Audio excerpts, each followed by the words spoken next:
Hello everyone. आज discuss करेंगे यानी आज के सेशन में बताएंगे न्यूमेरिकल क्लास में गॉस थ्योरम का इम्पोर्टेंट न्यूमेरिकल, यानी गॉस थ्योरम का एप्लीकेशन पे डिपेंड करेगा और गॉस थ्योरम पे डायरेक्ट डिपेंड करेगा। इससे रिलेटेड न्यूमेरिकल बताने वाले हैं और सिर्फ इसी टॉपिक को देखने को मिलेगा, इससे ज़्यादा कुछ भी देखने को नहीं मिलेगा। और इससे रिलेटेड इतना सवाल करवा दिया जाएगा कि आपको गॉस थ्योरम के हर एक न्यूमेरिकल फिर बनना शुरू हो जाएगा। देखिए, तो गॉस थ्योरम में कुछ बातें होती हैं इंपॉर्टेंट, इसकी पहले डिस्कस करूं। सबसे पहले इलेक्ट्रिक फ्लक्स आएगा, क्योंकि इलेक्ट्रिक फ्लक्स से रिलेटेड है और इलेक्ट्रिक फ्लक्स की बेसिक जो फॉर्मूला होती है वो इलेक्ट्रिक फील्ड से रिलेटेड होती है। जो फाई होता है, जो रिप्रेजेंटेशन होता है फ्लक्स का, जो ई डॉट डी ए होता है, डॉट प्रोडक्ट होता है, जहां पर ई वेक्टर है, इलेक्ट्रिक फील्ड वेक्टर है, और ए है सरफेस एरिया, फेस एरिया जो वेक्टर है। तो ई डॉट ए जिसको ई ए कॉस थीटा लिखते हैं। यदि छोटा पार्ट रहे, छोटा एरिया रहे, तो इंटीग्रेट कर देंगे ई डॉट डी ए। और ये देखो यहाँ सर्कल लगा दिए हैं, मतलब कलोइड सरफेस के लिए बताएगा। और यदि कलोइड सरफेस नहीं रहेगा, ओपन सरफेस रहेगा, तो ये सर्कल हटा देना है। ये हो गया इलेक्ट्रिक फील्ड जब दिया हुआ रहेगा, सरफेस एरिया दिया हुआ रहेगा, तब फिर इसको यूज करेंगे। दूसरा बात आता है phi is equal to q in by epsilon naught, जो गॉस थ्योरम है, ठीक है, यही जो कलोइड सरफेस के अंदर चार्ज होता है, चार्ज गिवन होती है, उसके लिए है। अब आता है field due to line charge. तो ये देखो लाइन चार्ज है जिसका लिनियर डेंसिटी चार्ज लेमडा है, जिससे आर डिस्टेंस पर इलेक्ट्रिक फील्ड लोगे तो 1/2 pi epsilon naught lambda by r होगी। यानी ऐसे बोल सकते हो ई वैरीज 1/r। देखो, यदि कोई प्लेन सीट रहेगा, थिन सीट रहेगा, या तो नॉन कंडक्टिंग प्लेट रहेगा, तो electric field sigma by 2 epsilon note. Sigma का मतलब होता है सरफेस डेंसिटी ऑफ चार्ज, और वही यदि कंडक्टर प्लेट रहेगा तो उसके नजदीक इलेक्ट्रिक फील्ड सिग्मा बाई सिर्फ एप्सिलॉन नोट होगा। अब देखो आता है electric field due to child thin hollow sphere. ये हॉलो स्फीयर हुआ जिसका सेंटर हुआ, जिसकी रेडियस हुई कैपिटल आर, और इसके बाहर जाओगे, बाहर रहेगा एक्सटर्नल पॉइंट, यानी एक्सटर्नल पॉइंट कम होगा जब डिस्टेंस सेंटर से कैपिटल आर से बड़ा होगा। तो electric field external 1/4 pi epsilon naught Q by are square हो गया। उसी तरीके से कमते सरफेस पर आ जाएंगे तो क्या हो जाएगा, small R is equal to capital are. तो E S is equal to 1/4 pi epsilon naught Q by are square होगा। यदि वही अंदर आ जाओगे, यानी स्मॉल डिस्टेंस, स्मॉल जो डिस्टेंस है आर है वो छोटा हो जाए कैपिटल आर से, तो अंदर चले गए तो इलेक्ट्रिक फील्ड 0 हो जाएगा। यदि नॉन कंडक्टिंग है, स्फीयर है, चार्ज है, यदि कंडक्टिंग रहता तो चार्ज सरफेस पर चला जाता, जो हॉलो स्फीयर की तरह बिहेव करता है, जिसके अंदर कोई चार्ज नहीं रहेगा, और वो अंदर में इलेक्ट्रिक फील्ड 0 होगी। तो small r greater than capital are, तो ये वाला फार्मूला होगा। यदि सरफेस पर जाओगे तो ये वाला लोगे, और सरफेस के अंदर चले जाएंगे, जैसे यहां पर आ गए तो स्मॉल आर छोटा हो गया कैपिटल आर से, तो ये होगा। और वही सेंटर पे चले जाएंगे तो स्मॉल आर 0, तो सेंटर पे फील्ड 0 होगा। अब देखो आगे बढ़ता हूं। देखिए दे रखा है ये रेक्टेंगुलर सरफेस जिसका एरिया रिप्रेजेंट किया, तो एरिया लिख लीजिए 0.2 into 0.4 metre into metre, metre square होगा। इसको लिखोगे 8 into 10⁻⁻2 metre square. Is oriented perpendicular to a uniform electric field. Electric field कितना है, इतना है। तो electric field E is equal to 600 newton पर coulomb. What is flux through the surface, surface से कितना फ्लक्स पास करेगा यही बतलाना है। तो देखो ये सरफेस हुआ, ठीक है, ए, और इलेक्ट्रिक फील्ड ऐसे परपेंडिकुलरली जा रहा है, यानी ऐसे, तो फेस के डायरेक्शन में जा रहा है ना, तो थीटा की वैल्यू यहां पुट करोगे तो 0 degree. Phi is equal to E A cos 0 degree. क्योंकि फील्ड रहेगा तो ये वाला फार्मूला यूज करोगे।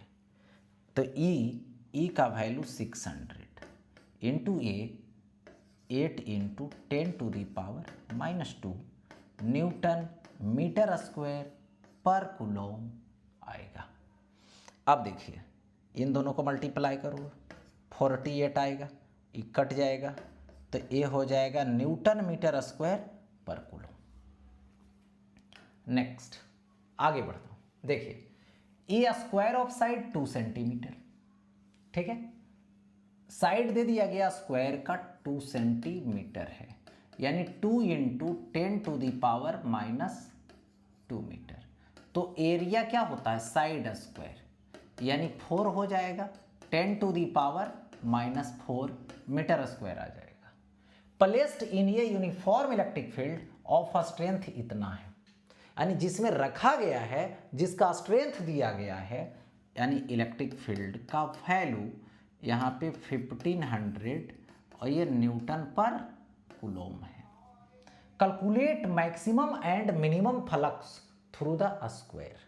देखिए तो यहाँ पर लिखूंगा फाई मैक्स। पहले फाई मैक्स कब होता है, जब ई ए कॉस 0 डिग्री होता है। कॉस 0 का मतलब ये देखो प्लेन है, इससे फील्ड बाहर निकल रहा है 0 डिग्री पर। तो ई का वैल्यू 1500, ए का वैल्यू 4 इंटू 10⁻⁻4, कॉस 0 1, तो ये आ जाएगा, देखिए 15 चौके 60, 3 0 होगा, 10⁻⁻4 होगा, बैलेंस हो जाएगा 3 गो, तो एक बचेगा -1, नीचे आएगा 0.6 न्यूटन मीटर स्क्वायर पर कूलम आ जाएगा। ये हो गया। अब देखो मिनिमा निकालोगे तो मिनिमा कब होगा, ई ए कॉस 90 डिग्री, यानी ये जो फेस है इसका ऐसे है और फील्ड ऐसे जा रहा है 90 डिग्री, फेस इधर किए हुए है और फील्ड ऊपर जा रहा है, तो 90 डिग्री पर 0 होता है, यानी पूछा जाएगा फ्लक्स तो यहाँ पे 0 होगा। नेक्स्ट अब देखिए यहाँ पर दे रखा है a square face 2 centimetre each side, ठीक है, तो साइड हो गया ये 2 सेंटीमीटर, यानी 2 into 10⁻⁻2 metre. Emerge in a uniform electric field of इतना, यानी इलेक्ट्रिक फील्ड कितना है, तो ई का वैल्यू 1500 न्यूटन पर coulomb. The field line makes an angle कितना, 60 डिग्री, तो theta is equal to 60 degree with a normal to the surface, यानी सरफेस ऐसे है और सरफेस का नॉर्मल इधर की तरफ जाएगा एन कैप, और इलेक्ट्रिक फील्ड इधर की तरफ जा रहा है कितना डिग्री पर, 60 डिग्री पर, यही तो है। तो बोला क्या, with normal calculate flux through the square, यानी calculate flux through the square, यानी स्क्वायर से कितना फ्लक्स पास करेगा ये बतलाना है। तो एरिया चाहिए, एरिया मतलब साइड स्क्वायर, इसका स्क्वायर यानी 4 इंटू 10⁻⁻4 मीटर स्क्वायर।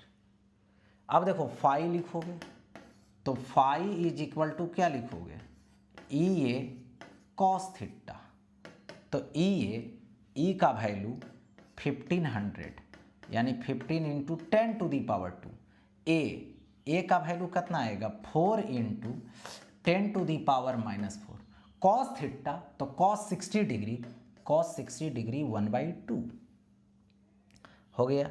तो यहाँ से कैंसिल आउट करेंगे तो ये कैंसिल कर दो, 2 आ गया, ठीक है।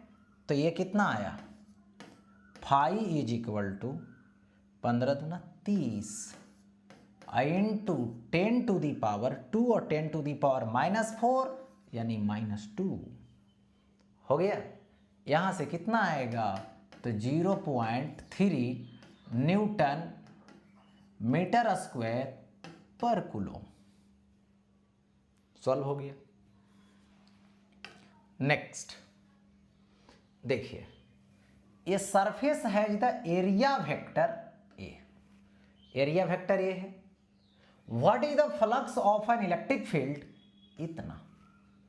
यानी क्या बताना है, इलेक्ट्रिक फ्लक्स बताना है, फ्लक्स बताना है यानी फाई बताना है। फील्ड दिया हुआ रहे, एरिया दिया हुआ रहे, इसका मतलब है कि बेसिक कंसेप्ट कौन सा यूज करोगे, किसके लिए, फ्लक्स फाइंड करने के लिए। तो फ्लक्स यदि आप फाइंड करना चाहते हो, इलेक्ट्रिक फील्ड दिया हुआ रहे, तो मैंने बताया था कि इलेक्ट्रिक फील्ड दिया हुआ रहे तो फ्लक्स की जो वैल्यू होगी वो होगा ई डॉट डी ए, यानी इलेक्ट्रिक फील्ड और एरिया वेक्टर का डॉट प्रोडक्ट होता है जो इलेक्ट्रिक फ्लक्स होता है। अब देखिए यहाँ पे ई की value 4i cap dot area vector, तो area vector 2i cap plus 3j cap. देखिए दो यूनिट वेक्टर का डॉट प्रोडक्ट निकालोगे तो यदि सेम रहेगा तो 1 होगा, डिफरेंट रहेगा तो 0 होगा। याद रखें, सेम यूनिट वेक्टर का डॉट प्रोडक्ट 1 और डिफरेंट यूनिट वेक्टर का डॉट प्रोडक्ट 0। देखिए तो 4 i डॉट i 1 यानी 8 होगा, i डॉट j 0 होगा, तो यहाँ से फाई इज इक्वल टू 8 होगा। यानी 8 कह सकते हो यहाँ पे न्यूटन SI यूनिट में, यानी phi is equal to 8 newton metre square पर कूलम हो गए। Next, the electric field in a region is given by E, electric field E दे रखा है।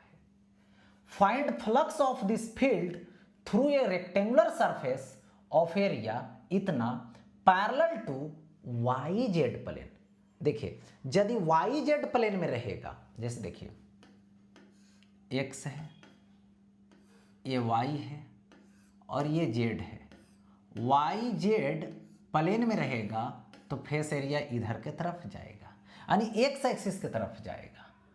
तो यहाँ पर इलेक्ट्रिक फील्ड की बारी आया तो इलेक्ट्रिक फील्ड तो होगा कितना 600i कैप और 800 जे कैप, ये हो गया। एरिया लिखूंगा तो एरिया क्या होगा 0.2 और एक्स एक्सिस की तरफ है तो i कैप, तो फाई इज इक्वल टू क्या लिखोगे ई डॉट ए लिखोगे, phi is equal to E dot A लिखेंगे। तो ई डॉट ए कीजिए, आई डॉट आई तो 1 होगा, तो 0.6 into 600, i dot j 0, point हटाइए खत्म जाएगा, 120 न्यूटन मीटर स्क्वायर पर coulomb. Phi is equal to क्या आएगा 120 न्यूटन मीटर स्क्वायर पर कूलम दे दिया गया, हो गया ऐसा। नेक्स्ट आगे बढ़ो, कंसीडर एन इलेक्ट्रिक फील्ड इतना, जो कौन सा एक्सिस में है, एक्स एक्सिस में है, यानी इलेक्ट्रिक फील्ड तो दे रखा है 200 आई कैप और ये न्यूटन पर कूलम है। What is flux of this field through a square of side 10 centimetre in parallel to Y Z plane. यानी देखो इधर x है, इधर क्या है y है, इधर z है, वाई जेड प्लेन में रहेगा यानी इसका पैरेलल रहेगा, तो इसका फेस तो इधर हो गया, यानी इसका एरिया वेक्टर एक्स एक्सिस की तरफ हो गया। तो यहाँ पे क्या लिखोगे, एरिया लिखो, 10 सेंटीमीटर है यानी 10 into 10 to the power -2 metre का क्या होगा होल स्क्वायर हो जाएगा। नहीं तो ऐसे पहले लिख लेता हूँ, साइड कितना 10 सेंटीमीटर यानी 10 to the power -2 metre. Area a is equal to a square, इसका स्क्वायर करोगे 1 0 खत्म होगा, -1 आएगा, -2 मीटर स्क्वायर होगा। कौन सा एक्सिस में, एक्स एक्सिस में, यानी सेम डायरेक्शन है। तो phi is equal to direct E A लिखोगे या तो कॉस 0 डिग्री लिखोगे, क्योंकि सेम है दोनों की डायरेक्शन। तो ई ए कॉस 0 1, तो ई का वैल्यू 200 दे दो मैग्नीट्यूड, ए का वैल्यू 10 टू दी पावर -2, ये तो कट जाएगा, यानी 2 न्यूटन मीटर स्क्वायर पर कूलम हो जाएगा। हो गया ऐसा। नेक्स्ट, अब देखिए, consider and electric field, consider and electric field ई का वैल्यू दे दिया गया, समझ गए। तो ई का वैल्यू जो है यहाँ पे ई नोट आई कैप है, मतलब एक्स एक्सिस के तरफ है, ठीक है। Where E naught is an constant, है ना, ये कांस्टेंट, ठीक है। Find the flux through the sided area, ये जो साइडेड एरिया है इससे इलेक्ट्रिक फ्लक्स फाइंड करना है। देखो shown in figure, due to this field, यानी इस फील्ड से। तो साइडेड एरिया में क्या करो, यहाँ पर एक पॉइंट माने हो जो P है, यहाँ पे Q है, मतलब इसका एक साइड हो गया PQ। तो PQ जब लिखोगे तो क्या लिखाएगा, 0 से स्टार्ट होके यहाँ तक आया है, ठीक है। तो कितना बड़ा होगा, देखो 0 आई कैप प्लस ए जे कैप प्लस 0 के कैप, यानी सिंपल लिखेंगे ए जे कैप पी क्यू, इसको आर दे दो और इसको एस दे दो, तो ई वाला साइड क्या हो जाएगा, पी एस हो जाएगा। तो यहाँ से लिखोगे पी एस, तो पी एस क्या होगा, ए आई कैप प्लस 0 जे कैप प्लस फिर 0 जे कैप है, तो 0 के कैप होगा। देखो ऐसा, तो एरिया वेक्टर जब लिखने लगे तो इसका एरिया वेक्टर जब लिखोगे तो ये लिखाएगा यहाँ पे P cross P Q side, और साइड कौन होगा, PS होगा। क्यों, क्योंकि ये रेक्टेंगल बनेगा सपोज दैट, तो length into breadth, surface area first side पर इनटू सेकेंड साइड, लेकिन एरिया वेक्टर क्वांटिटी है इसलिए क्रॉस प्रोडक्ट लगेगा। तो यहां से पी क्यू लो, तो पी क्यू कितना है, ए जे कैप क्रॉस पी एस, तो ये सब तो गया काम से, ठीक है, खत्म। तो ये कितना हो जाएगा, ए आई कैप। तो यहां लिखोगे ए और ए स्क्वायर होगा, इसके बाद यहाँ पे लिखोगे जे क्रॉस आई, तो थर्ड यूनिट वेक्टर होगा। देखिए 2 यूनिट वेक्टर को मल्टीप्लाई कर रहे हो, यदि सेम यूनिट वेक्टर है तब तो 0 होगा क्रॉस प्रोडक्ट, लेकिन यदि 2 डिफरेंट है तो वहाँ पे थर्ड यूनिट वेक्टर आएगा, तो थर्ड आएगा के कैप, लेकिन आई क्रॉस जे रहता तो के, लेकिन उल्टा है तो माइनस के, इसको लिख सकते हो माइनस ए स्क्वायर के कैप, ठीक है। तो ये हो गया यहाँ पर के कैप से रिलेटेड। अब देखिए इलेक्ट्रिक, ये हो गया क्या चीज, सरफेस एरिया, ओके। अब क्या निकालना है मुझे, तो इलेक्ट्रिक ये हो गया, लेकिन जरा देखिए इसमें थोड़ा सा यहाँ पे मिस्टेक है, जो यहाँ पे ए होगा, तो ए जब होगा तो ये आ जाएगा यहाँ पे ए के कैप। अब ए के कैप आ गया तो इस लाइन में थोड़ी सी चेंजिंग आएगी। देखिए यहाँ पर इस लाइन में पी क्यू, तो पी क्यू का वैल्यू तो लिखूंगा ए जे कैप, ठीक है, और यहाँ पे क्रॉस दूंगा पी एस, तो ये हो जाएगा ए आई कैप प्लस ए के कैप, ठीक है। तो मैंने क्या बोला कि डिफरेंट है तो स्क्वायर होगा, चलो ए स्क्वायर, लेकिन माइनस के कैप होगा। और ये देखो जे कैप क्रॉस के कैप, आई कैप होता है तो ए आई कैप, लेकिन ए स्क्वायर हो जाएगा।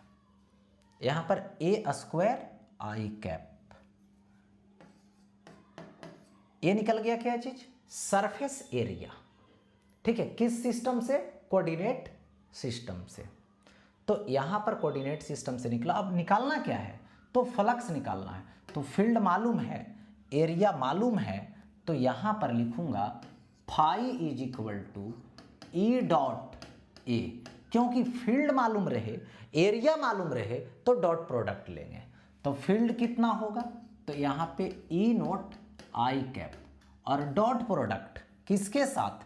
एरिया वेक्टर के साथ।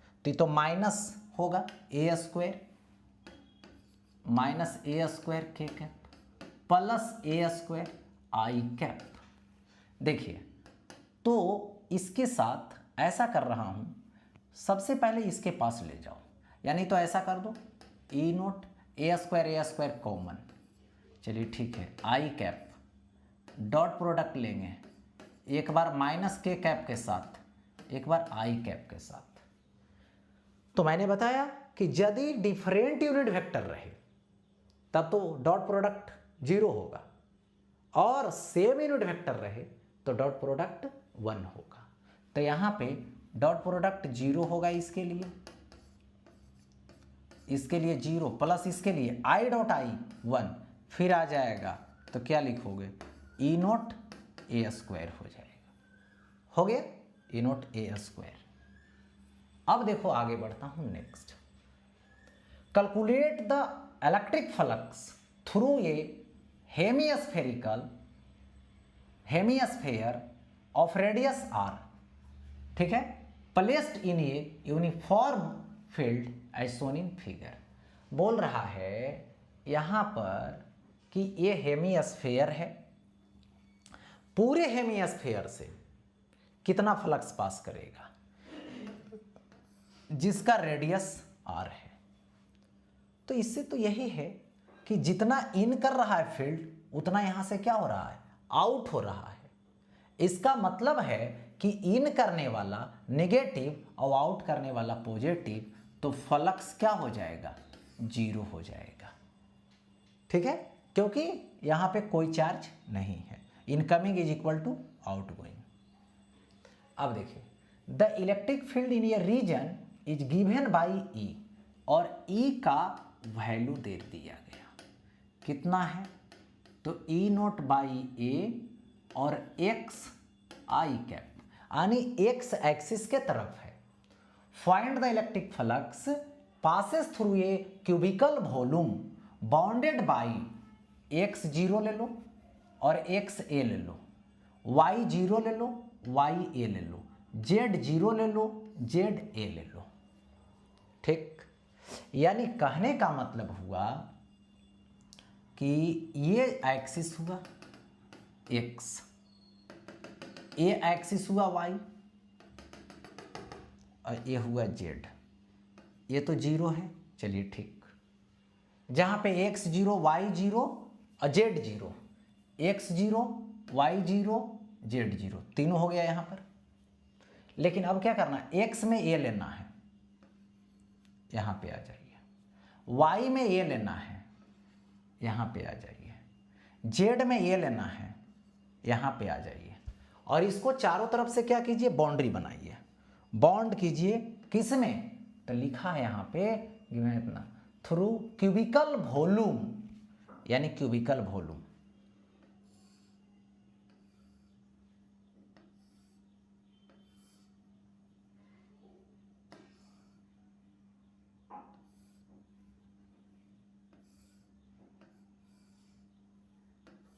देखिए बन गया। अब यहां पर 0 जब है तो इलेक्ट्रिक फील्ड इससे जा रहा है, ऐसे।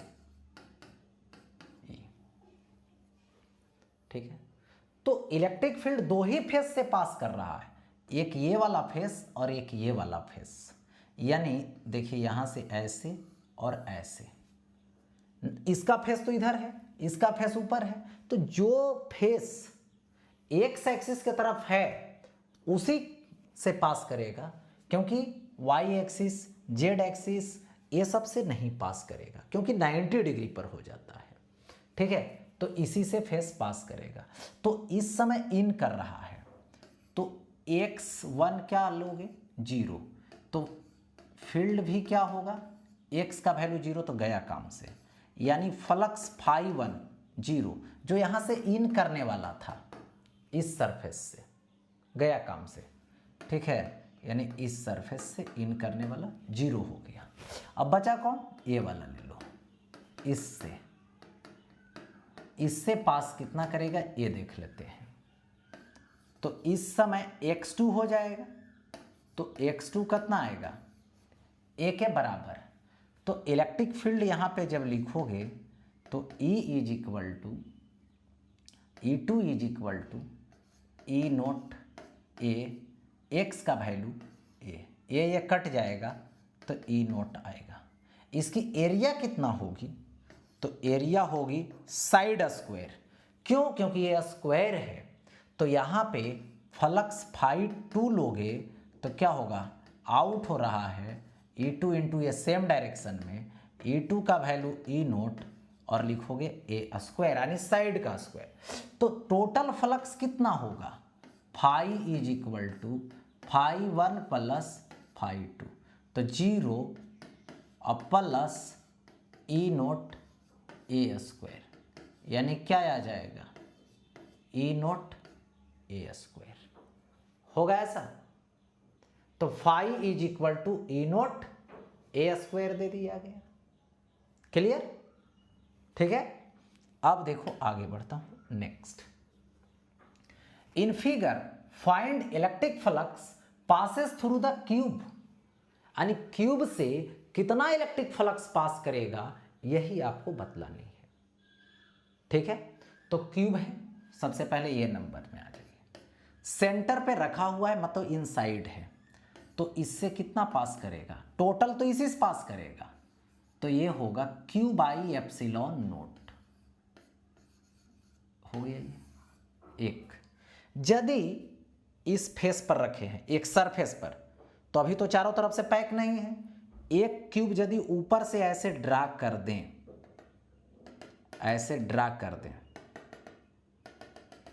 ड्रा हो गया एक क्यूब, तो ये बीच में आ गया, तो टोटल फ्लक्स पास होता है कितना, Q बाई एप्सिलॉन नोट।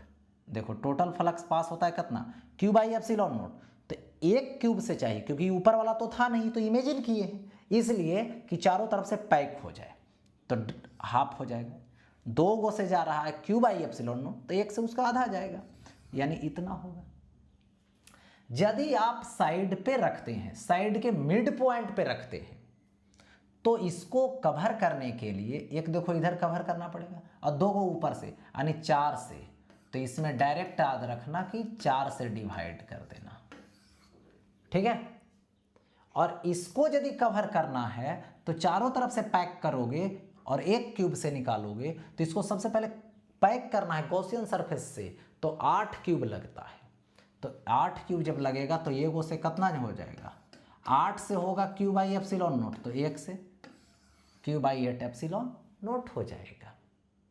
ठीक है, अब देखिए next, a cylinder is placed in a uniform electric field E with axis parallel to the field. ठीक है, find the total flux, total electric flux through the cylinder. यानी एक देखो cylinder है, यही सिलेंडर है, सिलेंडर का ये देखो एक्सिस हुआ ऐसा, और मैं बता दूं यहां पर कि इसको इलेक्ट्रिक फील्ड में रखे हैं ऐसे, पैरेलल जा रहा है इलेक्ट्रिक फील्ड। ठीक है, तो पूछा गया कि टोटल इलेक्ट्रिक फ्लक्स कितना होगा, तो देखो फाई टोटल इंटर कर रहा है यहां से फर्स्ट सरफेस, आउट हो रहा है सेकेंड सरफेस, ये क्या हो जाएगा थर्ड सरफेस। कर्व जो सरफेस होगी, जो लैटरल सरफेस होगी वो थर्ड सरफेस होगी। तो यहां से φ1 φ2 प्लस φ3। φ1 इंटर किया तो निगेटिव होगा E into area, plus φ2 out हुआ तो E इंटू एरिया, प्लस φ3 मतलब इस सरफेस से लेटरल से, तो फील्ड है इधर, फील्ड है इधर और इसका फेस है इधर आउटसाइड, इसका फेस है इधर। यानी हमेशा किसी भी पॉइंट पे कट करोगे छोटा पार्ट, मतलब ये कर्व सरफेस का, लेटरल सरफेस का, तो फील्ड के 90 डिग्री पर होगा, यानी उस केस में जीरो, तो प्लस माइनस जीरो, तो ये हो जाएगा फाई टोटल जो जीरो हो जाएगा। ठीक है, फाई टोटल जीरो हो गया। अब देखो आगे बढ़ता हूं। A hemispherical body of radius R is placed in a uniform electric field E. What is the electric flux linked with the curved surface if the field is parallel to the base and second में perpendicular to the base, parallel to the base, perpendicular to the base। तो यहां पर देखो मैं बता दूं,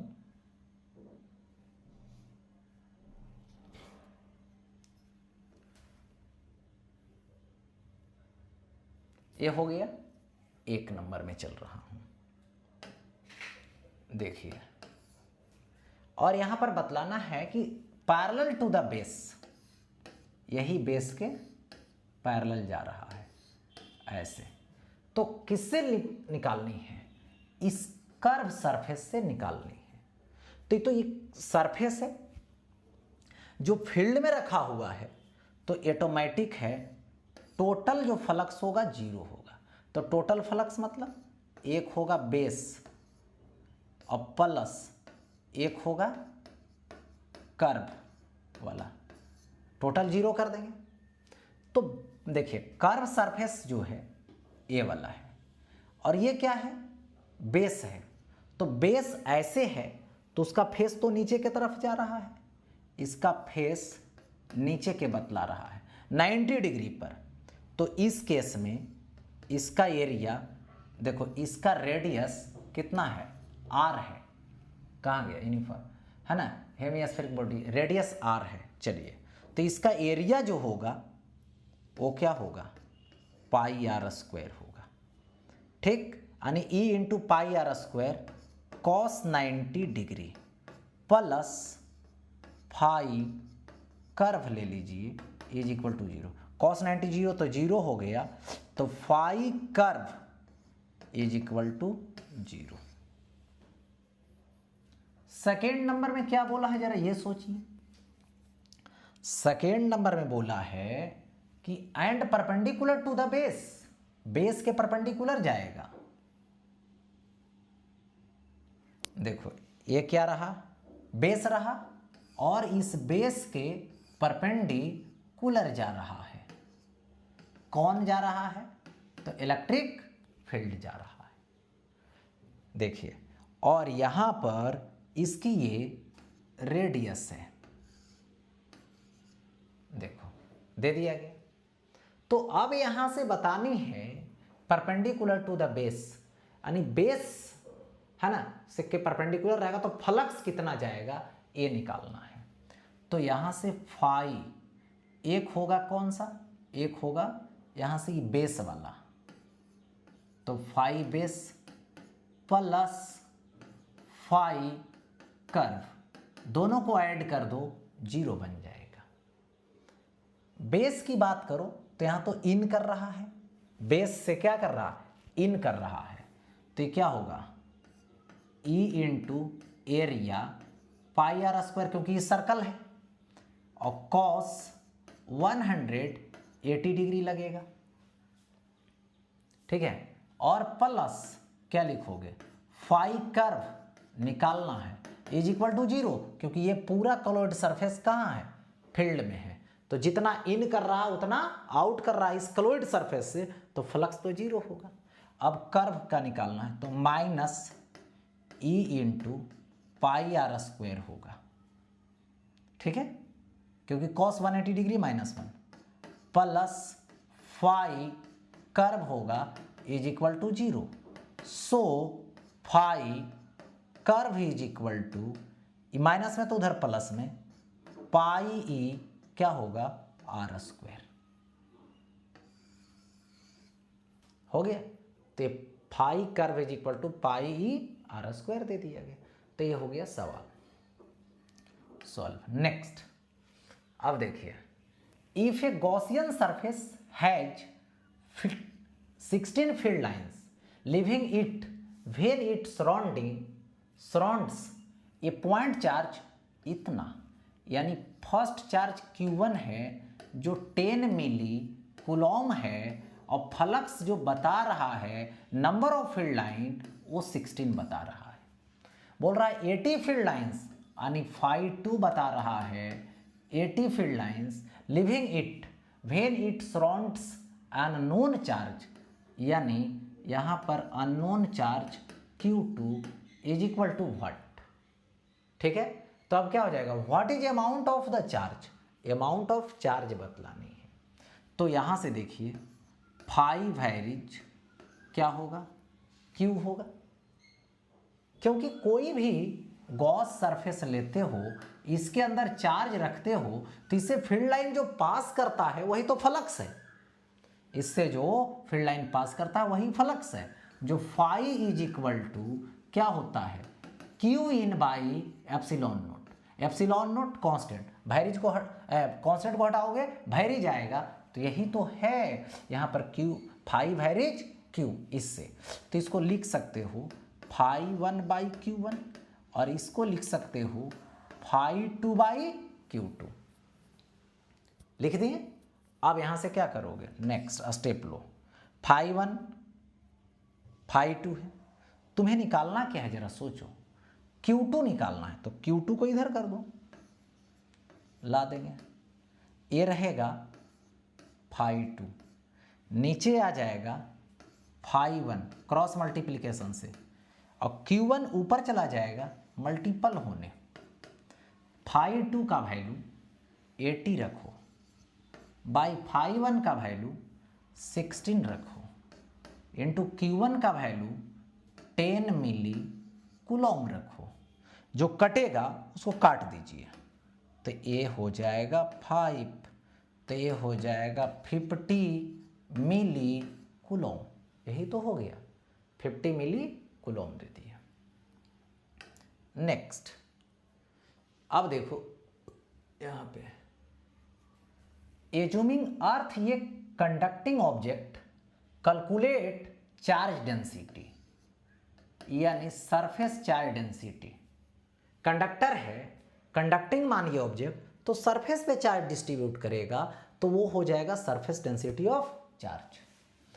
ठीक है, near it surface, if an electric field E is equal to 300 volt per metre directed downward exits near the surface, तो यहाँ पर कंडक्टर रहेगा, तो ऐसा लिख सकते हो sigma by epsilon naught conductor के लिए, तो sigma is equal to epsilon naught E, epsilon naught का value 8.85 into 10 to the power -12 into E का वैल्यू 300, तो ये कितना आ जाएगा, 3 से मल्टीप्लाई कर दो, 8.85 ले लो, 10 टू द पावर -10 कूलॉम पर मीटर स्क्वायर, हो गया, दे दिया गया।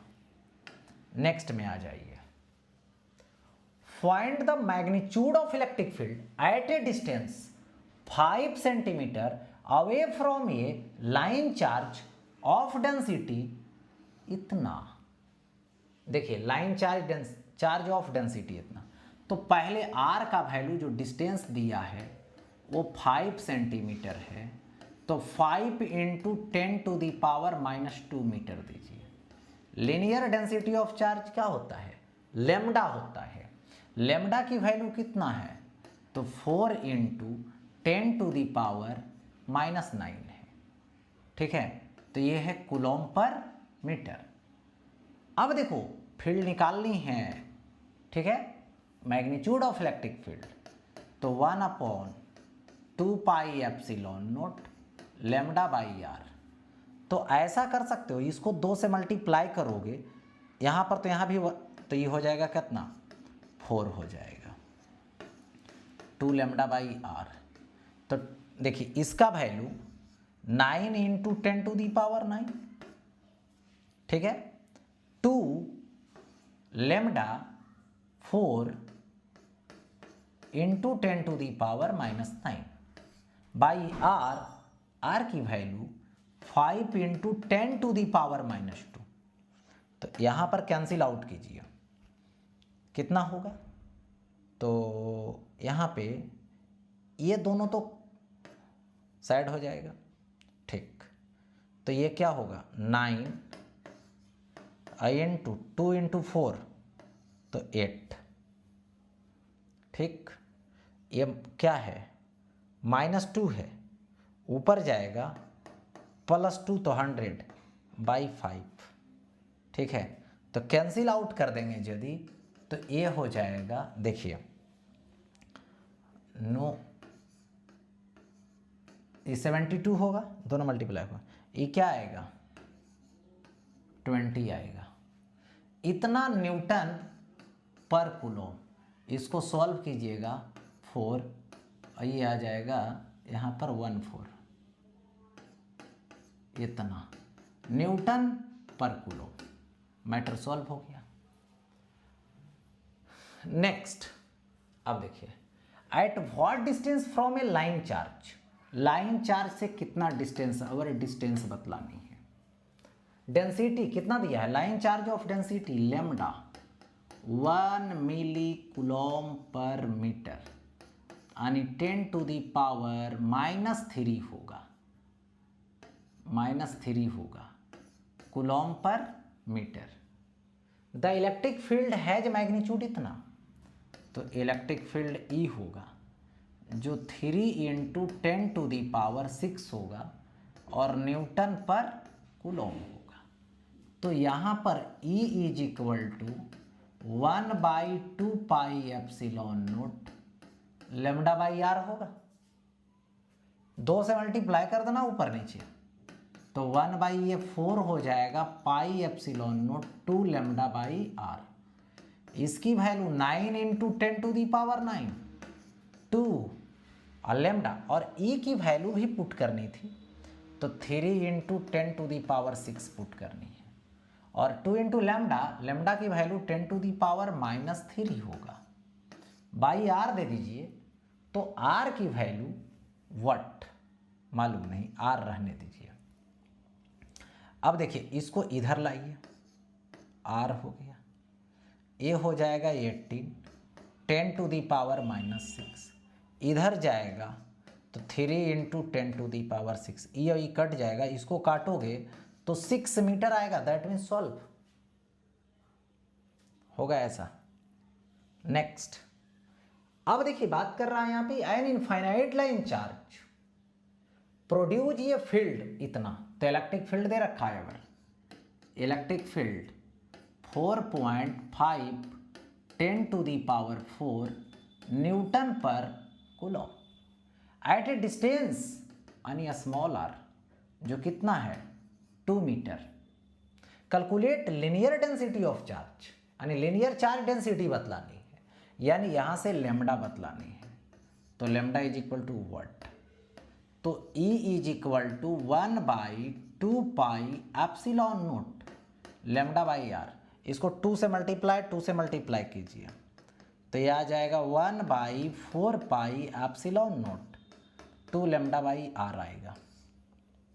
E का वैल्यू पुट कीजिए, 4.5 10⁻⁴ 1/4 पाई एप्सिलॉन नॉट 9 × 10⁻⁹ 2 लैम्डा, यानी 2 लैम्डा रहने दीजिए, क्योंकि लैम्डा मालूम नहीं है, लैम्डा रहने दीजिए, बाई आर दीजिए, आर की वैल्यू 2 दीजिए, तो ये 2 से ये 2 कैंसिल हो जाएगा, ठीक है। तो यहाँ पे lambda is equal to 4.5 10⁴ by, नीचे जाएगा 9 इंटू 10⁻, ये हो जाएगा अभी के अभी 9। ठीक है, अब देखिए यहाँ से क्या कीजिए, पॉइंट को हटाइए, पॉइंट हटाइएगा, एक और जीरो बैठेगा तो ये 10 हो जाएगा। ठीक है, कैंसिल आउट कीजिए तो ये हो जाएगा 9 × 5 = 45, 5 इंटू 10⁻, 9 और 1 10, ऊपर जाएगा -10 और 4 है तो -6 कूलॉम पर मीटर हो जाएगा। हो गया ऐसा। नेक्स्ट, अब देखिए, a long cylindrical wire carries a positive charge of linear charge density इतना, lambda is equal to 20 nano coulomb पर मीटर, यानी 20 इंटू 10⁻⁻9 कूलॉम पर मीटर, यानी 2 इंटू 10⁻⁻8 कूलॉम पर मीटर। हो गया। An electron revolves around it, एक इलेक्ट्रॉन है जो रिवॉल्व कर रहा है इसके circular path, under the influence of electrostatic force find kinetic energy of electron. और काइनेटिक एनर्जी बताइए इलेक्ट्रॉन का। देखिए, ये रहा लीनियर डेंसिटी ऑफ चार्ज जो लैम्डा वाला है, और यहाँ से ऐसे r डिस्टेंस पे है, तो ये सर्कल में यदि घूमता है कौन, इलेक्ट्रॉन, तो इलेक्ट्रॉन का चार्ज ही बाहर की तरफ, ये घूम रहा है v से, तो बाहर की तरफ लगेगा mv², और इलेक्ट्रिक फील्ड इधर है तो इस पे इलेक्ट्रिक फोर्स अंदर की तरफ लगेगा। ठीक है, तो सबसे पहले E लिख दो जो 1/2πε0 λ/r होगा, इलेक्ट्रिक फोर्स अंदर की तरफ होगा जो इलेक्ट्रॉन का चार्ज इंटू फील्ड होगा, जो लिख सकते हो 1/2πε0 E λ/r। इसके बाद बाहर के तरफ जो सेंट्रीफ्यूगल फोर्स लगेगा जो mv²/r, कोई भी सर्कल में घूमता है तो बाहर की तरफ फोर्स लगती है, तो यहाँ से सेंट्रीफ्यूगल फोर्स mv²/r होगा। हो गया mv²/r, तो दोनों आपस में बराबर कर दीजिए, बैलेंस है तब तो सर्कल में घूम रहा है। तो mv²/r is equal to electric वाला लाइए 1/2πε0 E λ/r, इसमें से जो कटेगा r कट गया, mv² की वैल्यू निकल गई। अब काइनेटिक एनर्जी निकालिए, 12 mv², तो हाफ रहने दीजिए, mv² का वैल्यू ये है, तो 1/2πε0 E λ, तो यहाँ से क्या आएगा k is equal to 1 by क्या हो जाएगा 4πε0 हो जाएगा, और ये क्या होगा E λ होगा 1/4πε0 E λ, 1/4πε0 तो 9 इंटू 10⁻9 लीजिए, E का वैल्यू 1.6 इंटू 10⁻⁻19 लीजिए, लेमडा की वैल्यू दीजिए, लेमडा की वैल्यू यहाँ से ये दे दीजिए 2 इंटू 10⁻⁻8 होगा ऐसा। ठीक है, तो क्या हो जाएगा, यहाँ से 9 होगा इंटू ये आ जाएगा 3.2, हो गया इतना। अब देखो ये जो है 9, तो ये +9 -19, तो -10 होगा और -8, तो 10⁻⁻18 ये आ जाएगा जूल। हो गया, तो ये रहा काइनेटिक एनर्जी, जिसको कैलकुलेट कर सकते हो और फाइंड कर ले सकते हो आगे भी और छोटा करके। तो ये रहा इसका यूज, किसका, तो गॉस लॉ का यानी गॉस थ्योरम का जो इलेक्ट्रिक फ्लक्स से रिलेटेड था।